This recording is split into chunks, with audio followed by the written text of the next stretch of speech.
Alright, I don't have an article to post today, but I figured I'd shoot a quick little video, kind of give you a behind the scenes of me actually prepping and how I prepare for a session that I'm going to run tomorrow. I'm going to go over two main parts, sort of the nuts and bolts and like what I'm using for everything, and then more so kind of the thought behind it or the theory and the process that I'm actually working through. The first thing you want to do is get into a nice, comfy place where you have lots of room to work and write out whatever you're going to be doing for the session. The next thing I get ready is my tablet, which is pretty much how I run all my sessions nowadays.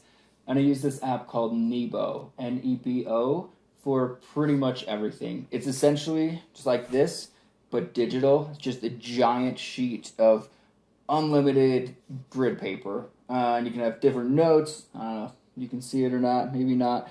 But I have everything from all the different sessions. Before I had the tablet and this app, I mostly just used actual notebook, just paper.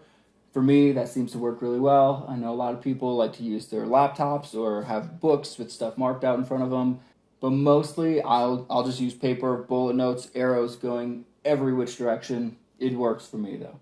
The next thing I get ready is the music, tunes, whatever, just some sort of noise to help me really get into the flow. And that's the point of all of this, is make everything easy and accessible so you can just sit down and think and get into the world, really think about what happened so you can figure out what's going to happen next.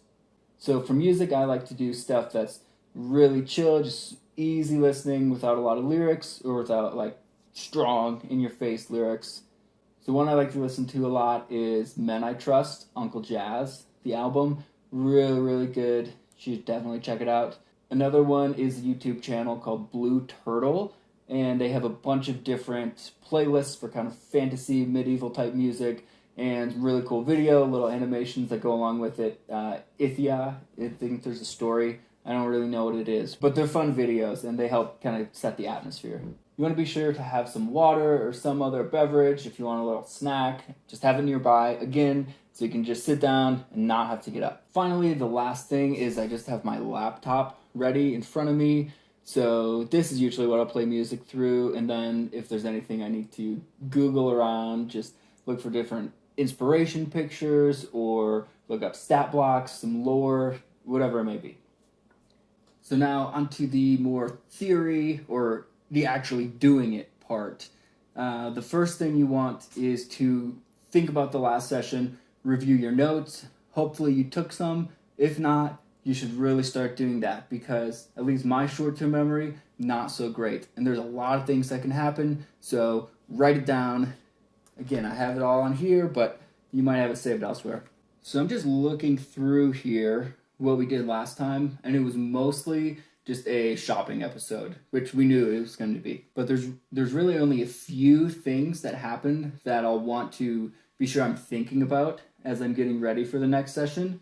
Basically, the party stopped at this city, bought some stuff, realized they were being observed by these dwarves who they had wronged long ago, and then ended up meeting up with one of the characters' fathers or creators, because they're warforged. And this person ended up hiding the party and kind of letting them escape out the back door. When these dwarves came and were questioning them, the person was able to send them off, but just as the party was finally leaving town, one of them went back to get potions or something, saw this sort of more advanced royal guard, so to speak, of dwarves heading in the direction of this person's shop. So that's the biggest plot-related thing that happened last session, and I know the players had discussed either going back, they decided there's not time, so they're going to just scry on him and kind of check out the situation. So that's one little scene that I'm pretty sure is going to happen, so I'll just take a few notes on it.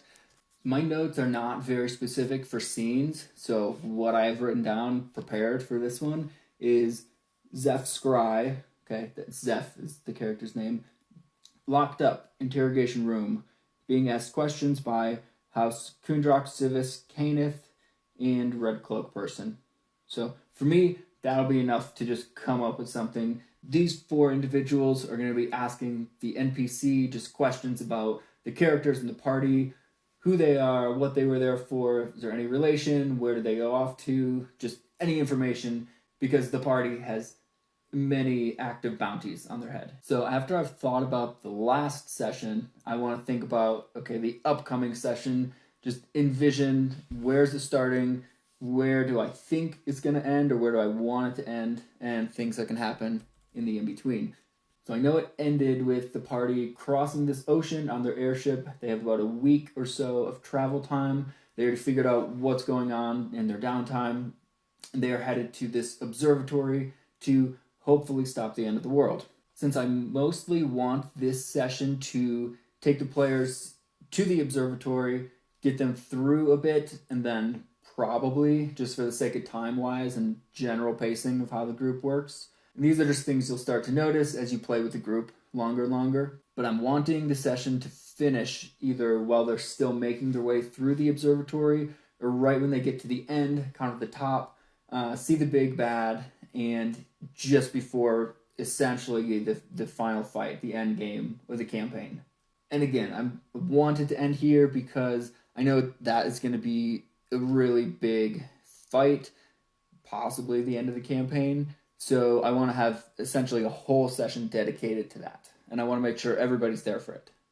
So what I have here for the ocean travel section is they're going to come to the Zendrick kind of coastline, forests, keep going in through the mountains, and that is all just fluff. So I'll just come up with a few sentences on the spot. Those not really important. Then as they get closer to the observatory, I have here DC 18 perception, see other ships before they get noticed.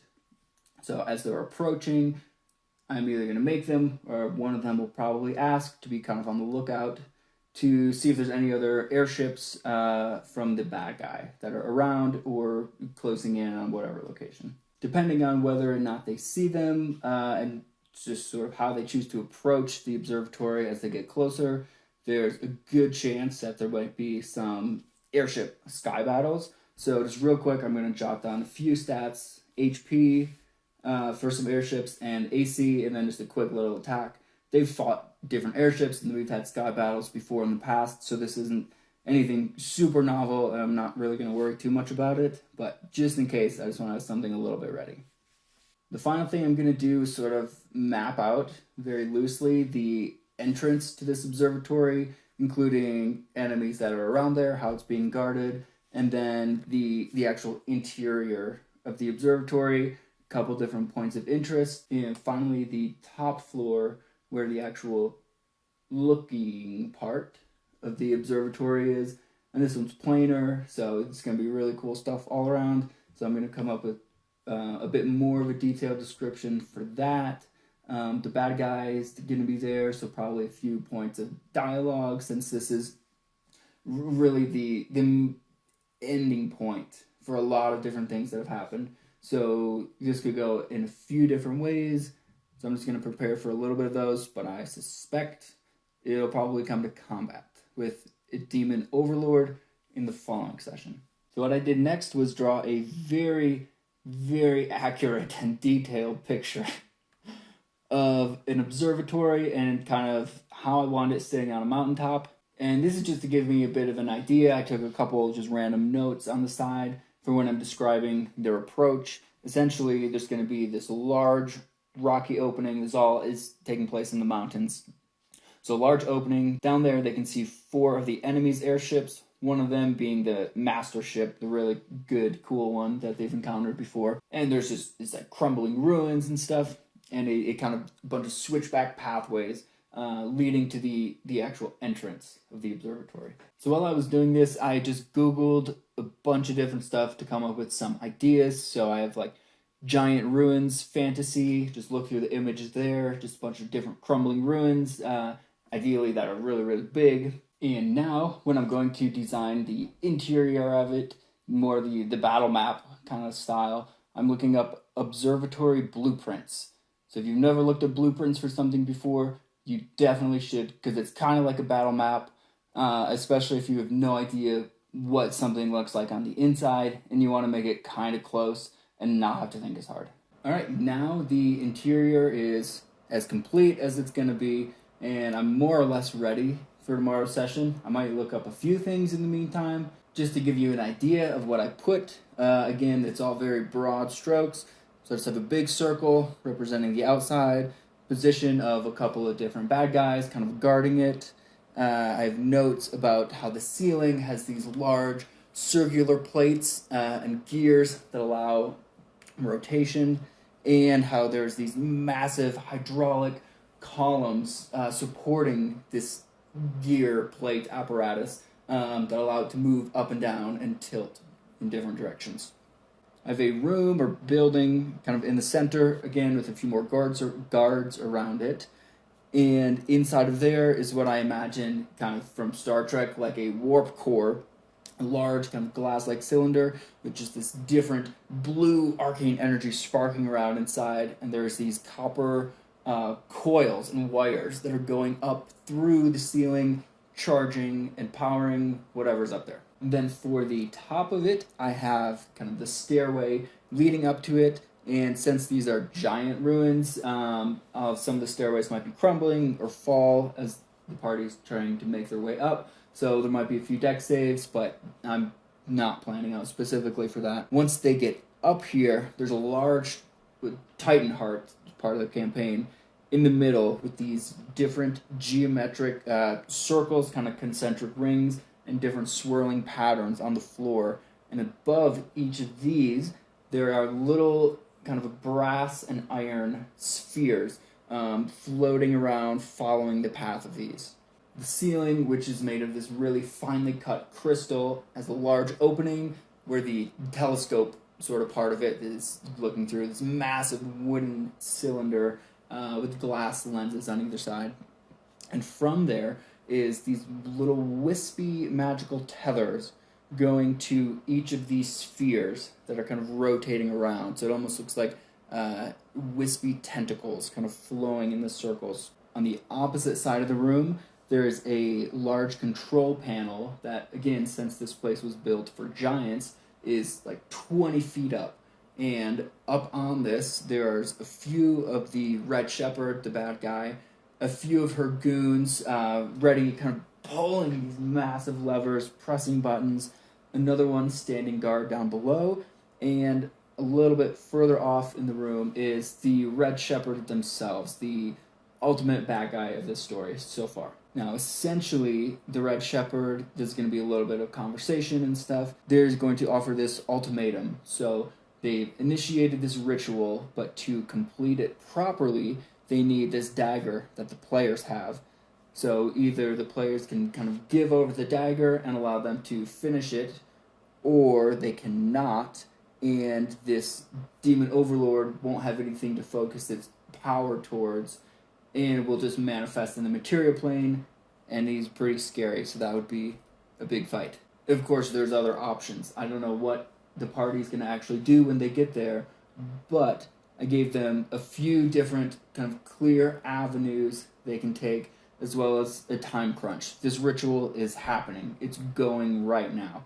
So they could either maybe try to blow up the Titan Heart, or target the people doing the levers, try to attack the Red Shepherd, work with her, not work with her. No idea really how this is going to go. So that's the gist of how I prepare for sessions. And it might not work for everybody. It probably won't. This is really, really loose. It's just different notes, very goodly drawn, very well-drawn pictures.